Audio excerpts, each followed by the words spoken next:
Hello dear friends, आप सभी का वेलकम है आपका प्यारा सा चैनल तनु क्लासेस आर्ट को में। दोस्तों आज की इस वीडियो में हम लोग पढ़ने वाले हैं 12th क्लास पॉलिटिकल साइंस का सेकंड चैप्टर, जिसका नाम है दो ध्रुवीयता का अंत यानी कि द एंड ऑफ बायोपोलैरिटी। हम लोगों ने पिछले अध्याय जिसका नाम था शीतयुद्ध का दौर, वहां पर जो है 1945 से लेकर के 1991 के बीच क्या क्या छोटी मोटी घटनाएं हुई थी उसके बारे में पढ़ा था। जैसे कि आप सबको पता है द्वितीय विश्व युद्ध जो है 1945 में खत्म हुआ था और द्वितीय विश्व युद्ध खत्म होने के बाद 1945 से जो है आपका शीतयुद्ध का दौर शुरू हो गया था और ये खत्म कब हुआ था 1991 में। तो पिछले अध्याय जिसका नाम था शीतयुद्ध का दौर, वहां पर हम लोगों ने जो है 1945 से लेकर के 91 के बीच जो छोटी मोटी घटनाएं हुई थी उसके बारे में पढ़ा था। जैसे कैसे नाटो का गठन हुआ, कैसे वर्षा संधि हुआ, कैसे शीतयुद्ध मतलब क्यों हुआ, शीतयुद्ध का दौर जो चला उसमें क्या क्या हुआ, क्यूबा मिसाइल संकट के बारे में हम लोगों ने पढ़ा। तो छोटी मोटी जो घटनाएं थी उसके बारे में हम लोगों ने पिछले अध्याय में पढ़ा था, जो कि आपको पढ़ा दिए। ठीक है, आज की वीडियो में जो है हम लोग पढ़ने वाले हैं दो ध्रुवीयता का अंत। दो ध्रुवीयता का मतलब क्या होता है तो आप सबको पता होगा, द्वितीय विश्व युद्ध जब खत्म हो गया यानी कि 1945 के बाद जब शीतयुद्ध शुरू हुआ तो पूरी दुनिया जो है वो दो गुटों में बट गया था। एक जो है अमेरिका बन, यानी कि एक का जो मतलब कि एक बन गया था अमेरिका और एक बन गया था सोवियत संघ। तो पूरी दुनिया जो है दो गुटों में बट गई थी। तो दो गुट में से जो है एक गुट का अंत हो गया। अंत किसका हुआ था तो सोवियत संघ का हुआ था। तो हम लोग इस अध्याय में जो है फिर आज 1945 से लेकर के 1991 के बीच जो थोड़ी मोड़ी बड़ी घटनाएं हैं, जो मतलब कि थोड़ी बहुत जो बड़ी घटनाएं हैं उसके बारे में पढ़ेंगे। यानी कि द्वितीय विश्व युद्ध जब खत्म हुआ तो उसके बाद दो ध्रुवीय शीतयुद्ध का दौर शुरू हुआ और शीतयुद्ध के दौरान ही जो है दो ध्रुवीयता का यानी कि शुरुआत हुआ। एक हुआ अमेरिका और एक हुआ सोवियत संघ। ये पूरी दुनिया जो है दो खेमों में बट गई। तो कैसे सोवियत संघ का अंत हो गया उन्हीं के बारे में पढ़ेंगे। तो चैप्टर का नाम ही है आपका द एंड ऑफ बायोपोलैरिटी यानी कि दो ध्रुवीयता का अंत। तो बहुत ही मजेदार चैप्टर है। आप लोग प्लीज मेरी बातों को ध्यान से सुनिए, एक एक पॉइंट आपको बहुत मजे के साथ समझ में आएगा। और प्लीज जो जो पॉइंट मैं आपको नोट करने के लिए बोलूंगा उसको नोट जरूर कीजिएगा, ठीक है। और वीडियो को ज्यादा से ज्यादा शेयर कीजिए ताकि आपके दोस्त भी जो है वीडियो को देख पाए। इसके बाद हम लोग इसका जो भी इंपॉर्टेंट क्वेश्चन आंसर बनेगा, चाहे वो ऑब्जेक्टिव हो सब्जेक्टिव हो, सब कुछ करेंगे। तो बस मेरी बातों को आप ध्यान से सुनिए, आपको बहुत ही मजा आने वाला है। तो चलिए चैप्टर की शुरुआत करते हैं। पॉलिटिकल साइंस 12th क्लास का राजनीति शास्त्र जो है, जिस बुक का नाम है समकालीन विश्व राजनीति, उसी का जो है ये दूसरा चैप्टर है जिसका नाम क्या है दो ध्रुवीयता का अंत यानी कि द एंड ऑफ बायोपोलैरिटी। चलिए अब हम लोग सबसे पहले समझते हैं कि दो ध्रुवीयता का मतलब क्या होता है, बायोपोलैरिटी का जो है मतलब क्या होता है। देखिए द्वितीय विश्व युद्ध के बाद यानी कि सेकेंड वर्ल्ड वॉर के बाद शीतयुद्ध के दौरान, क्योंकि आप सबको पता है सेकेंड वर्ल्ड वॉर कब से कब तक हुआ था, अगर पूछ दिया जाए तो 1939 से लेकर के 1945 के बीच जो है द्वितीय विश्व युद्ध चली थी। ठीक है, तो जब 1945 में द्वितीय विश्व युद्ध खत्म हो गया उसके बाद जो है शीतयुद्ध का दौर शुरू हो गया यानी कि जस्ट उसी के बाद। तो शीतयुद्ध के दौरान पूरा विश्व यानी कि पूरी दुनिया जो है दो समूह में बढ़ गया, दो खेमों में बढ़ गया। एक समूह का जो अगुवाई है वो अमेरिका कर रहा था और दूसरे सोवियत संघ यानी कि दूसरे का जो अगुवाई है वो कौन कर रहा था, सोवियत संघ कर रहा था। इसी को दो ध्रुवीयता कहते हैं और इसी को क्या कहते हैं, दो ध्रुवीयता कहते हैं। चीजें आपको समझ में आ गई। चलिए अब एक अगला पॉइंट देखते हैं जो कि बहुत ही इंपॉर्टेंट पॉइंट है। यहाँ पर आप लोगों को समझने की बात है दो ध्रुवीयता में। दो ध्रुवीयता का मतलब यानी कि ये जो दोनों आपस में जो है क्या क्या हुआ, यानी कि सोवियत संघ और अमेरिका के बीच आखिर क्या क्या हुआ उसको देखते हैं। देखिए एक आपका हो गया अमेरिका। अमेरिका जो है किसको चाहता था, अमेरिका जो है पूंजीवादी को लाना चाहता था। पूंजीवादी का मतलब क्या हो गया, यानी कि जो आपका संपत्ति है उसका मालिक आप खुद है, तो ये हो गया पूंजीवादी। और साम्यवादी का मतलब क्या हो गया कि आपका प्रॉपर्टी का जो मालिक है वो सरकार होगा, तो ये हो गया साम्यवादी। तो अमेरिका जो है वो पूंजीवादी को लाना चाहता था, वहीं पे सोवियत संघ जो है वो साम्यवादी को लाना चाहता था। अब हुआ क्या यहाँ पर देखते हैं। तो क्योंकि अमेरिका पूंजीवादी को लाना चाहता था, सोवियत संघ जो कि साम्यवादी को लाना चाहता था, ये दोनों जो है एक दूसरे के कभी भी सामने नहीं आया। थोड़ा सा बैकग्राउंड नॉइस आ रहा होगा बट मेरी बातों को आप ध्यान से सुनिए। तो देखिए यानी कि जो ये शीतयुद्ध का दौर चला था ना, तो इसके बीच जो है अमेरिका और सोवियत संघ जो है कभी भी आमने सामने नहीं आया, कभी भी एक दूसरे के सामने नहीं आया। हो सकता है अगर सामने आता तो तीसरा विश्व युद्ध जो है शुरू हो जाता। ठीक है, उसके बाद सामने कौन आया तो उसके सहायक देश यानी कि जो अमेरिका का सपोर्ट कर रहा था वो सामने आया और जो सहायक देश जो सोवियत संघ का सपोर्ट कर रहा था वो देश सामने आया। ठीक है, एक दूसरे पर प्रहार करते थे। तो चीजें आपको समझ में आ गई कि अमेरिका और सोवियत संघ जो है कभी भी एक दूसरे के सामने नहीं आया। खाली सामने कौन आता था तो जो उसको सपोर्ट करने वाला देश था, सिर्फ वही जो है सामने आता था। ठीक है, अगर अमेरिका और सोवियत संघ सामने आ जाता तो समझ जाइए कि बहुत बड़ी घटना या हो सकता था तीसरा विश्व युद्ध जो है हो जाता। ठीक है, एक जगह सामने आने वाला था, पूरी तरीके से सामने आ गया था। क्यूबा मिसाइल संकट के बारे में हम लोगों ने पढ़ा था, वहां पर लगभग आमने सामने आया था लेकिन फिर भी लड़ाई नहीं हुआ। उसके पीछे भी बहुत सारा रीजन है, हम लोगों ने पहले अध्याय में पढ़ रखा है। चलिए अब जब पहला पॉइंट आपका बर्लिन की दीवार, आपको क्वेश्चन भी पूछा जाता है तो प्लीज यहां से आप लोग ध्यान से देखेंगे। बर्लिन की दीवार, द बर्लिन वॉल, यह दीवार जर्मनी को दो भागों में विभक्त करती है, यानी कि बांट दिया था। यह दीवार जो है वो जर्मनी को दो भागों में विभक्त कर दिया था। यानी कि जो जर्मनी है, हम लोगों ने जो है 10th क्लास में आप लोगों ने पढ़ा भी होगा, जर्मनी का एकीकरण, इटली का एकीकरण, ठीक है। तो ये जो बर्लिन का दीवार है वो क्या था, वो जो है पूरे जर्मनी को दो भागों में बांट देता था, दो भागों में। और उसके बाद जो शीत युद्ध का सबसे बड़ा सरगर्म मुद्दा था, और ये बर्लिन का दीवार जो है शीत युद्ध का सबसे बड़ा कौन सा मुद्दा था, सरगर्म मुद्दा, यानी कि इसी की वजह से सबसे ज्यादा जो है शीत युद्ध चल रहा था, ठीक है। जो शीत युद्ध का सबसे बड़ा प्रतीक था, और ये बर्लिन का दीवार जो है शीत युद्ध का सबसे बड़ा क्या था, प्रतीक था। अब देखिए कुछ इंपोर्टेंट पॉइंट जो कि पूछा जाता है आपके ऑब्जेक्टिव क्वेश्चन में, कि बर्लिन का दीवार का जो निर्माण है वो कब हुआ था, तो 1961 में बर्लिन की दीवार का निर्माण हुआ था, ठीक है। बर्लिन की दीवार की जो लंबाई है टोटल 150 किलोमीटर, आप समझ सकते हैं बर्लिन की दीवार की लंबाई टोटल 150 किलोमीटर से अधिक थी, जो कि 28 वर्ष तक रही थी। तो ये भी आपको ध्यान रखना है कि सबसे पहले इसका निर्माण जो है 1961 में हुआ था, और ये जस्ट 28 साल तक ही रहा था, यानी कि ये जो दीवार खड़ी है वो 28 वर्ष तक रही थी। उसके बाद इसको जो है लोगों के द्वारा, जनता के द्वारा तोड़ दिया गया था। तोड़ा कब था, तो जस्ट 28 साल के बाद, यानी कि 1961 से लेकर के 28 साल जोड़ेंगे तो 1989 में, और डेट भी आपको याद रखना है। तो बर्लिन की दीवार को जो है जनता के द्वारा 9 नवंबर 1989 को तोड़ा गया था, ठीक है। ध्यान रखिएगा, बर्लिन की दीवार जो है एक बहुत बड़ा सरगर्म मुद्दा था, किसका, शीत युद्ध का, और ये युद्ध शीत युद्ध का सबसे बड़ा प्रतीक था। इसका निर्माण 1961 में हुआ था, इसकी लंबाई 150 किलोमीटर थी, ये जो है टोटल 28 वर्षों तक खड़ा रहा था। फिर इसको तोड़ दिया गया वहां के लोगों के द्वारा, जनता के द्वारा। कब तोड़ा गया था, 9 नवंबर 1989 को, ताकि जर्मनी का जो है एकीकरण हो जाए। चीजें आपको समझ में आ रही है। चलिए अब हम लोग अगला पॉइंट पर चलते हैं, जो कि है सोवियत प्रणाली, सोवियत सिस्टम। यहां पर हम लोग समझते हैं कि ये जो सोवियत संघ है वो सोवियत जो प्रणाली को लाया था, तो इसका मतलब क्या है, इसका विशेषताएं, इसका पॉजिटिव थिंकिंग क्या है, इसका नेगेटिव थिंकिंग क्या है सोवियत संघ, इसको हम लोग अच्छे से देखते हैं, ठीक है। हो सके तो आप लोग इसको स्क्रीनशॉट लेते हुए चलिएगा। चलिए सबसे पहला पॉइंट है आपका सोवियत प्रणाली, जिसको हम लोग बोलते हैं सोवियत सिस्टम। सिस्टम का मतलब हो गया प्रणाली, और सोवियत का मतलब हो गया सोवियत। देखिए यह प्रणाली सोवियत संघ के अंतर्गत राज्यों पर नियंत्रण केंद्रित योजना और सोवियत संघ की व्यवस्था को बनाए रखने वाली प्रणाली थी। मतलब ये जो सिस्टम था वो क्या था कि जो राज्य था इस देश के अंदर, या फिर इस सोवियत प्रणाली के अंदर, सोवियत सिस्टम के अंदर जो भी देश आता था, तो उस पर नियंत्रण रखना, यानी उस पर कंट्रोल रखना, ये मेरे कंट्रोल से, मेरे दायरे से बाहर ना जाए, उस पर नियंत्रण रखना, और उसके लिए जो भी व्यवस्था करना, उसको चलाने के लिए, उसको बनाए रखने के लिए कोई भी इंतजाम करना, व्यवस्था करना, ये जो है आपका सोवियत प्रणाली कहलाएगा, ठीक है। चीजें आपको समझ में आ गई। यानी कि बेसिकली समझेंगे तो जैसे कि कोई ऑटोमन अंपायर था, कोई भी अंपायर हो, ब्रिटिश साम्राज्य हो, उसके अंदर 5-10 देश आता है, तो उस पर पूरा पर अपना कंट्रोल जमाए रखना, और उसका जो भी पॉजिटिव, यानी कि कुछ भी प्रॉब्लम हो, कोई भी समस्या हो, तो उसका देखरेख करना, यह आपका सोवियत प्रणाली हो गया, ठीक है। तो राज्यों पर नियंत्रण केंद्रित योजना और सोवियत संघ की व्यवस्था को बनाए रखने वाली जो प्रणाली है, उसी को बोलेंगे हम लोग सोवियत प्रणाली। अब समझते हैं सोवियत प्रणाली की सकारात्मक विशेषताएं, यानी कि इसका जो पॉजिटिव विशेषता है वो क्या है, इसको समझते हैं। देखिए सोवियत संघ अपने नागरिकों के लिए न्यूनतम जीवन स्तर, यानी कि मिनिमम लिविंग स्टैंडर्ड सुनिश्चित कर दिया था। यानी कि जो है सोवियत संघ अपने नागरिकों के लिए क्या कर दिया था, न्यूनतम यानी कि सबसे कम जीवन स्तर सुनिश्चित कर दिया था। दूसरा पॉइंट है भूमि और उत्पादक संपदाओं पर राज्य का नियंत्रण था। जो भी जमीन था और जो भी उत्पादक संपदा था उस पर जो है राज्य का नियंत्रण था, यानी कि राज्य का कंट्रोल था। तीसरा पॉइंट क्या है, मिल्कियत यानी कि प्रॉपर्टी का जो है प्रमुख रूप राज्य का स्वामित्व यानी कि ओनरशिप था। यानी कि सिंपल हम लोग समझ सकते हैं, जो भी प्रॉपर्टी होता था तो उसका जो प्रमुख है वो कौन होता था, राज्य का स्वामित्व होता था। चौथा पॉइंट है आपका कम्युनिस्ट पार्टी का शासक था और अपना मनमानी पर आधारित था। कम्युनिस्ट पार्टी का जो है शासक था और ये जो है अपना मनमानी पर आधारित था। किसके बारे में बोला जा रहा है, तो यहाँ पर राज्य का स्वामित्व के बारे में बोला जा रहा है कि ये जो है कम्युनिस्ट पार्टी का शासक था और ये मनमानी पर आधारित था। ये मनमानी करते थे, किसी से ज्यादा वसूलते थे, किसी से कम वसूलते थे, किसी पर ज्यादा कंट्रोल करते थे, हक जमाते थे, किसी पर कम कंट्रोल जमाते थे। ठीक है, स्वास्थ्य, शिक्षा आदि मूलभूत चीजें रियासती दर पर मुहैया कराई जाती थी। और एक हो गया स्वास्थ्य यानी कि हम लोग का जो हेल्थ है, जो शिक्षा है, जो मूलभूत चीजें हैं वो कैसे दिया जाता था, तो रियायती दर पर मुहैया कराई जाती थी। यानी कि उस पर जो है एक प्रकार का बोल सकते हैं कि कुछ टैक्स या फिर कोई ना कोई कंडीशन लगाता था जब उसको दिया जाता था। ये सुविधा जब भी दिया जाता था,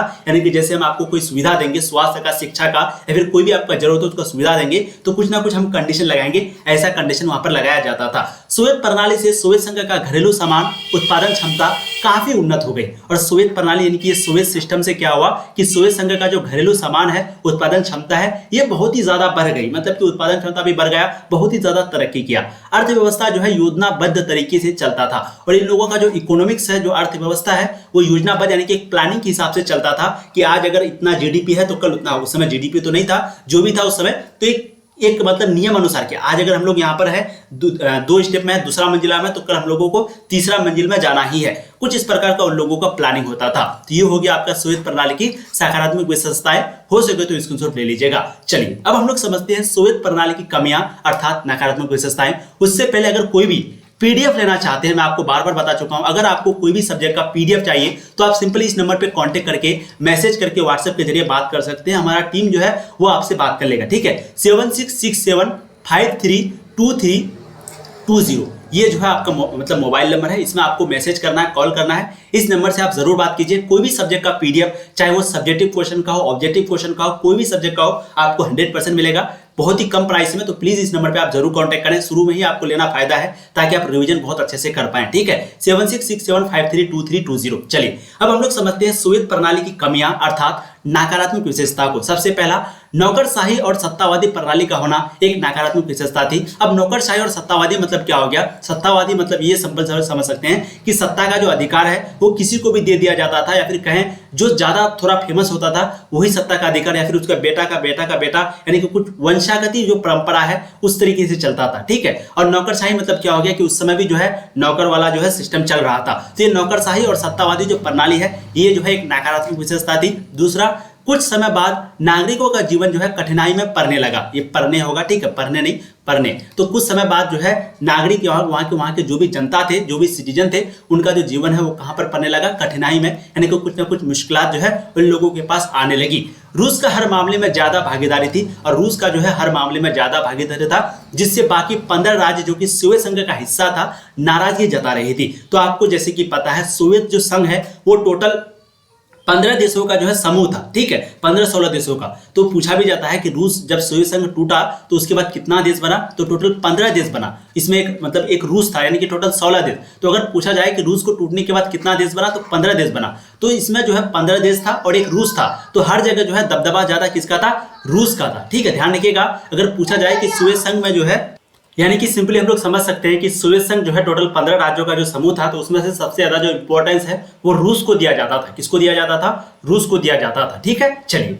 अब अगला पॉइंट पर चलते हैं। चौथा नंबर पॉइंट है आपका, यह प्रणाली लोगों को आर्थिक सहायता और सही राजनीतिक दर्ज देने में विफल रही। यानी कि जो इकोनॉमिक जो सहायता है, जो हेल्प है, जैसे बाढ़ आ गया, सुखाड़ आ गया, तो वहां पर भी सहायता नहीं कर पाया सही से, और जो राजनीतिक दर्जा है उसमें भी जो है ये विफल रही, ठीक है। तो ये कुछ जो है सोवियत प्रणाली की कमियां अर्थात नकारात्मक विशेषता थी। तो हो सके तो जो है आप लोग यहाँ पर स्क्रीनशॉट ले लीजिए। चलिए अब हम लोग अगला पॉइंट पर चलते हैं। प्लीज वीडियो को जो भी लाइक नहीं किए हैं अभी तक कर दीजिएगा, बहुत ही मेहनत लगती है एक वीडियो बनाने में। चलिए बहुत ही इंपोर्टेंट टॉपिक है अगला टॉपिक आपका, जो कि है बोल्शेविक क्रांति। बोल्शेविक क्रांति क्या होता है? इसी को हम लोग रूसी क्रांति भी बोलते हैं। देखिए यह रूस की क्रांतियों में से एक था। सन 1917 की रूस की क्रांति विश्व इतिहास की सबसे महत्वपूर्ण घटनाओं में से एक है। इसके परिणाम स्वरूप रूस से जार के स्वेच्छाचारी शासन का अंत हुआ तथा रूसी सोवियत संघात्मक समाजवादी गणराज्य की स्थापना हुई, जिसको इंग्लिश में बोलते हैं Russian Soviet federative socialist Republic. अब इसको समझते हैं। देखिए बोल्शेविक क्रांति जो है वो क्या था? एक रूसी क्रांति था। रूसी क्रांति क्यों इसको बोलेंगे?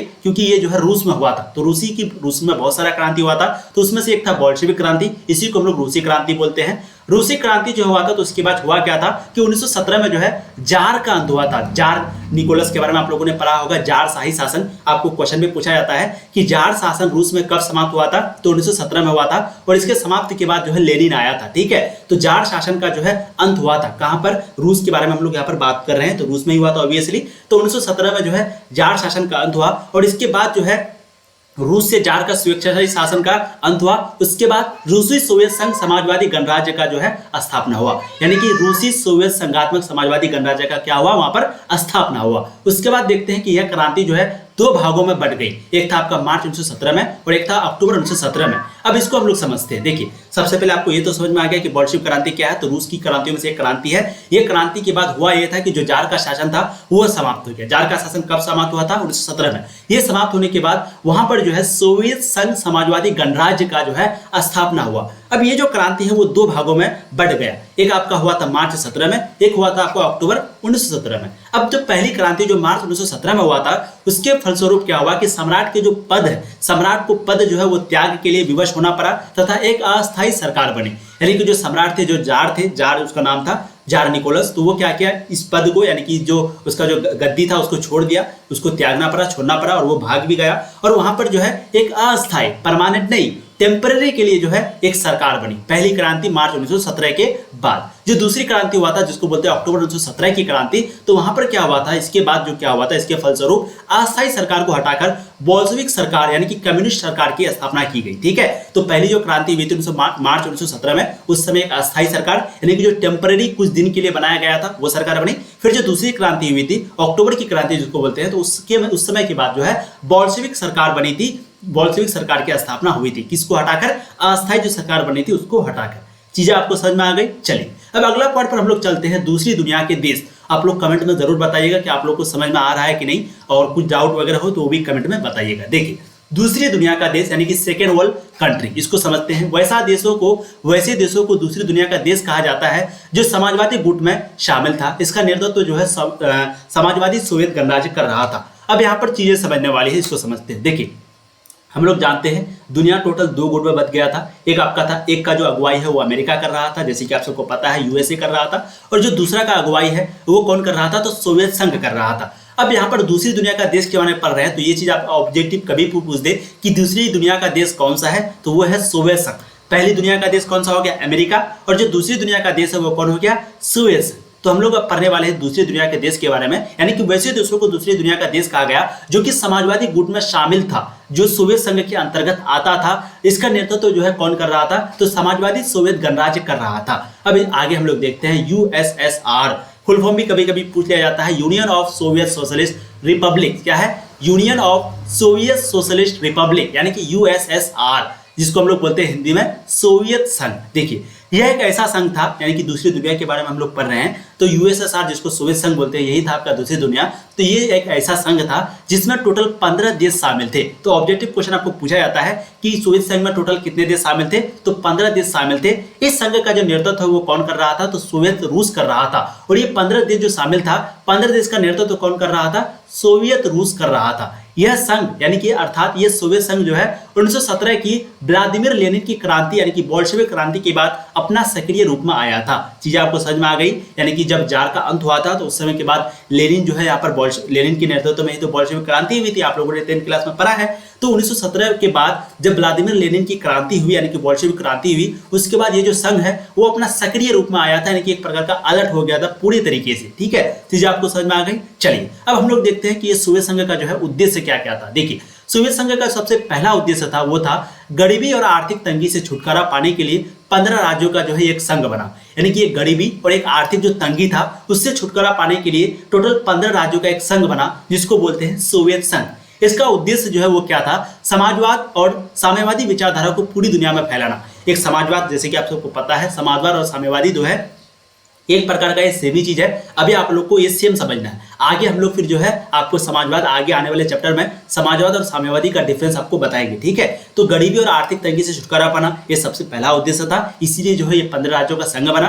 दूसरा उद्देश्य था समाजवाद और साम्यवादी जो विचारधारा था उसको पूरी दुनिया में फैलाना। ठीक है, तीसरा उद्देश्य क्या था, पश्चिमी गुट अर्थात पूंजीवादी गुट का जो है डर का सामना करना, इनका मुख्य उद्देश्य था। ये सभी इनका क्या हो गया, मुख्य उद्देश्य। पश्चिमी गुट मतलब कौन, यानी कि अमेरिका का जो है, यानी जो पूंजीवादी गुट को चाहता था, जो पूंजीवादी को चाहता था, उन्हीं का डटकर सामना करना, उन्हीं का डटकर सामना करना, ये इनका मुख्य उद्देश्य था। तो ये तीनों उद्देश्य आपको याद रखना है। सबसे पहला आर्थिक तंगी से छुटकारा पाना, दूसरा समाजवाद और साम्यवादी जो विचारधारा था उसकी पूरी दुनिया में फैलाना, तीसरा पूंजीवादी यानी कि जो अमेरिका था उसका डट करके सामना करना। ये टोटल 3 उद्देश्य थे सोवियत संघ का। ठीक है, अब एक चीज यहाँ पर देख लीजिए, सोवियत संघ में जो है टोटल 15 देश जो शामिल थे, वो 15 देशों का नाम क्या क्या है एक बार आप लोग देख लीजिए। सबसे पहला है आपका रूस। ध्यान रखिएगा, सोवियत संघ में टोटल 15 देश था। पहले मैं आपको 16 बताया था जो कि रॉन्ग था।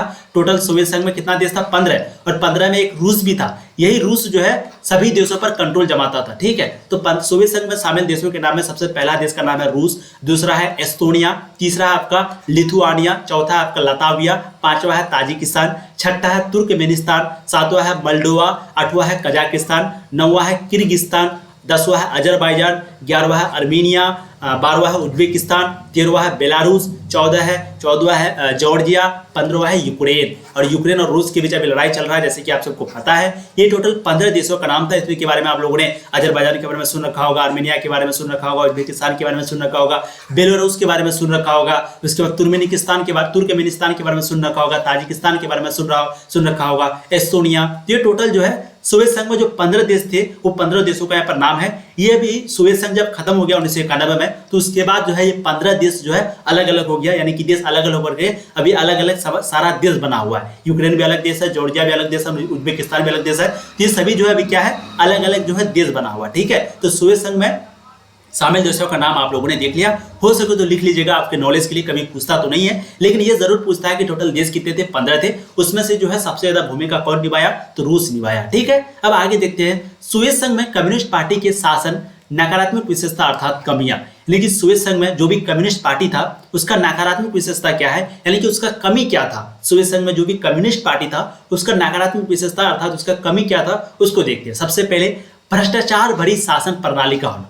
भ्रष्टाचार का मतलब दो तरीके से आप समझ सकते हैं। जैसे आप थाना में गए, वहां पर आपसे घूस मांगा तो ये भी भ्रष्टाचार है। कहीं पे रुपया कोई चीज का दाम है 2 रुपया, लेकिन आपका मजबूरी को देख करके आपसे 4 रुपया लिया जा रहा है, ये भी भ्रष्टाचार है। दलाली होता है, वो भी भ्रष्टाचार है। महंगाई मतलब कि भ्रष्टाचार मतलब समझ सकते हैं कि पूरा एकदम दलाली वगैरह होना। ठीक है, तो सोवियत संघ में जो है कम्युनिस्ट पार्टी जो था उसका नकारात्मक विशेषता में से सबसे पहला विशेषता है वो है भ्रष्टाचार भरी शासन प्रणाली का होना। दूसरा, जनता के प्रति जवाबदेह नहीं होना, यानी कि लोग जनता जब भी कोई सवाल उठाते थे, कोई भी बात पूछते थे सरकार के पास से, तो सरकार जो है चुप हो जाती थी, वो जो है कोई भी जवाब नहीं देते थे। ठीक है, तो दूसरा पॉइंट हो गया जनता के प्रति जवाबदेह नहीं होना। तीसरा पॉइंट क्या था, अमेरिकी गुट अर्थात पूंजीवादी गुट को टक्कर देने के लिए हथियार और सैनिकों पर ज्यादा पैसा खर्च करना। और अमेरिकी गुट अर्थात पूंजीवादी जो गुट था उसको टक्कर देने के लिए जो है ये कम्युनिस्ट पार्टी जो कि सोवियत संघ के अंतर्गत आता था वो क्या करता था, हथियार और सैनिकों पर जो है बहुत ज्यादा खर्च करता था। और इधर गरीब लोग थे, मजदूर वर्ग के लोग थे, उन पर बिल्कुल भी ध्यान नहीं देता था, सिर्फ सैनिक पर और हथियार पर खर्च करता था। क्यों? क्योंकि अमेरिका का सामना किया जाए। ठीक है, चौथा पॉइंट क्या था, पार्टी का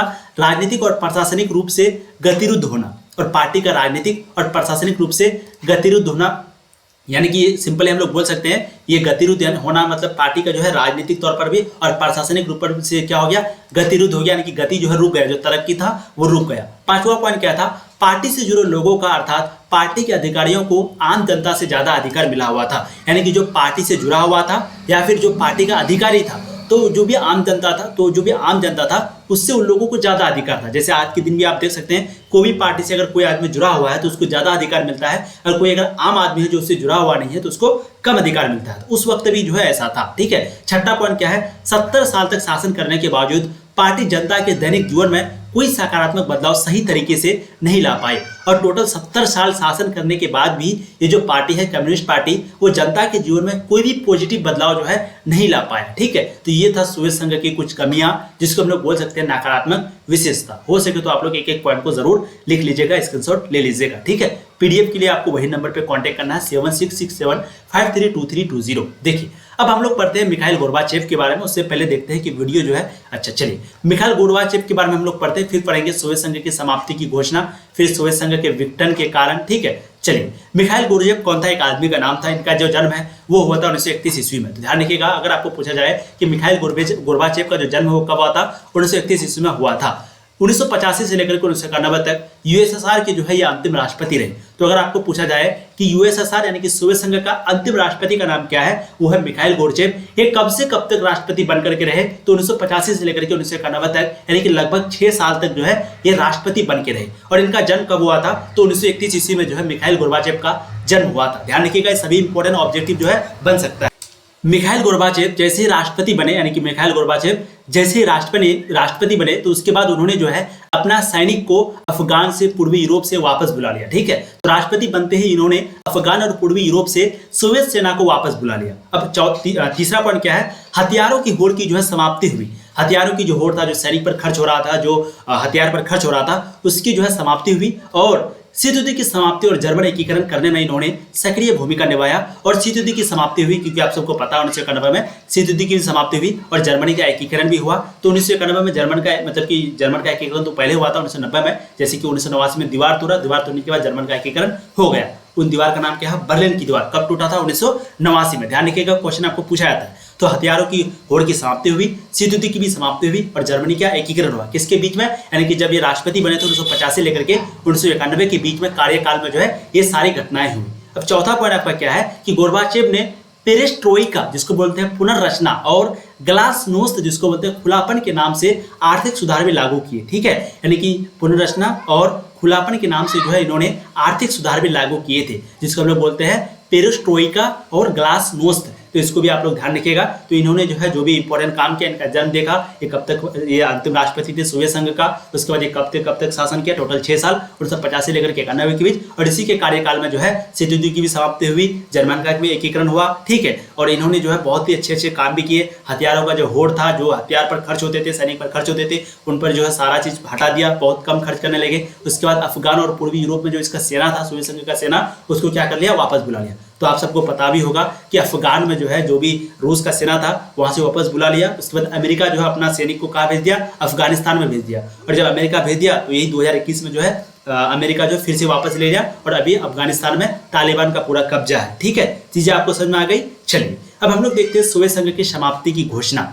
सोवियत संघ की समाप्ति की घोषणा को पढ़ते हैं पहले, इसके बाद फिर हम लोग आगे देखते हैं। देखिए, यूएसएसआर की समाप्ति में बोरिस येल्तसिन की मुख्य भूमिका रही थी। यानी कि एक नाम था जिसका नाम था बोरिस येल्तसिन, इसकी सबसे बड़ी मुख्य भूमिका रही थी यूएसएसआर यानी कि सोवियत संघ की समाप्ति में। ठीक है, इन्होंने कम्युनिस्ट पार्टी की नकारात्मक विशेषता को देखकर पार्टी से इस्तीफा दे दिया, क्योंकि कम्युनिस्ट पार्टी का जो नकारात्मक विशेषता देखा, ये जो विशेषता मैंने आपको बताया नकारात्मक विशेषता कम्युनिस्ट पार्टी का, इसको देख करके जो है इन्होंने क्या किया कि पार्टी से जो है इस्तीफा दे दिया, रिजाइन कर लिया। उसके बाद येल्तसिन के नेतृत्व में पूर्वी यूरोप के देशों के साथ साथ रूस, बेलारूस और यूक्रेन ने भी सोवियत संघ की समाप्ति की घोषणा कर डाली। और जब ये येल्तसिन जब ये किया, मतलब पार्टी को छोड़ दिया, तो इसी के नेतृत्व में क्या हुआ कि पूर्वी यूरोप के जो भी देश थे, जिसमें से एक रूस था, एक बेलारूस था और यूक्रेन था, ये तीनों देश जो है क्या कहा कि अब सोवियत संघ की समाप्ति होना चाहिए। और फिर उसके बाद सोवियत संघ की समाप्ति हो गई। कब हुई थी अगर पूछा जाए तो 1991 में हुई थी। उसके बाद सोवियत संघ की समाप्ति की घोषणा के बाद टोटल 15 नए राष्ट्र का उदय हुआ, जिसमें से एक रूस था, और मैंने आपको 15 राष्ट्र के नाम के बारे में भी बताया। ठीक है, चीजें आपको समझ में आ गई। तो हम लोग जो है आज यहीं तक रहने देते हैं। जो आपका अगला वीडियो आएगा वहां पर हम लोग पढ़ेंगे सोवियत संघ के विघटन होने के कारण, यानी कि ये सोवियत संघ आखिर क्यों खत्म हुआ था। ये तो समझ में आ गया कि भाई सोवियत संघ जो 1991 में हुआ था। थोड़ा बहुत हमको समझ में आया कि ये जो येल्तसिन था, बोरिस येल्तसिन, ये इस्तीफा दे दिया था, और उसके बाद जो रूस है, बेलारूस है, यूक्रेन है, ये सभी लोग क्या कहे कि अब सोवियत संघ को खत्म करना चाहिए। अब ऐसा क्यों कहा, इसका कारण क्या था, इसके पीछे कारण क्या था, इसको जो है नेक्स्ट लेक्चर यानी कि हम लोग पार्ट 2 में देखेंगे। ठीक है, तो ये आपका पार्ट 1 था, जहाँ पर हम लोगों ने छोटी छोटी चीजों को पढ़ा। जो भी इंपोर्टेंट पॉइंट है प्लीज इसको अच्छे से देख लीजिएगा। ऑब्जेक्टिव क्वेश्चन बहुत सारा बनता है इससे, उसको भी देख लीजिएगा। और इसके बाद ये चैप्टर समाप्त होने के बाद पार्ट 2 आएगा, हो सकता है पार्ट 3 भी आए। फिर इसके बाद जो है हम लोग इसका important question answer objective subjective दोनों करेंगे। ठीक है, उससे पहले अगर किसी को भी पीडीएफ चाहिए, जो भी पीडीएफ चाहे सब्जेक्टिव का ऑब्जेक्टिव का चाहिए, तो प्लीज 7667532320 इस नंबर पे जो है आप कांटेक्ट करें, व्हाट्सएप मैसेज करें, वहां पर आप उससे बात करें। बहुत ही कम प्राइस में जो है आपको सारा पीडीएफ दिया जा रहा है। ठीक है, thank you so much. Channel पे पहली बार है सब्सक्राइब कर लीजिएगा, वीडियो को शेयर कर दीजिएगा। आपके जितने भी दोस्त अभी तैयारी नहीं शुरू किए उसको ज्यादा से ज्यादा शेयर कीजिए, वीडियो को लाइक कर दीजिएगा। और आप भी अगर चैनल पे पहली बार आए हैं तो सब्सक्राइब कर लीजिए, क्योंकि यहाँ पर आपको बहुत ही मजे के साथ पढ़ाई जाती है। ठीक है, थैंक